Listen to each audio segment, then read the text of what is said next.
የብዙዎቻችን ጥያቄ ነው ብዬ አስባለሁኝ። ቪዲዮውን እስከ መጨረሻው ድረስ ተመልከቱት፣ ኮፒ ሊንክ ሼር አድርጉት።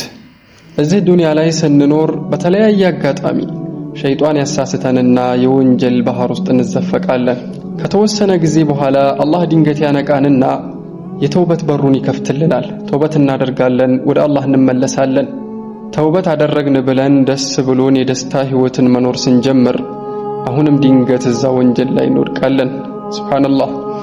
ይህ ነገር ታዲያ በህይወታችን ላይ ይደጋገምና ተስፋ ወደ መቁረጥ እንደርሳለን።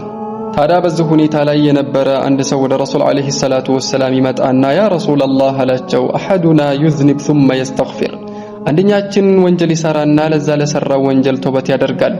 አሁንም በማያውቀው መልኩ ወደዛ ወንጀል ይመለስና አሁንም ተውበት ያደርጋል አላቸው። ታዲያ እሳቸው መልስ ሰጡት፣ ለሰራው ወንጀል ተውበት እስካደረገ ድረስ አላህ ይምረዋል አሉት።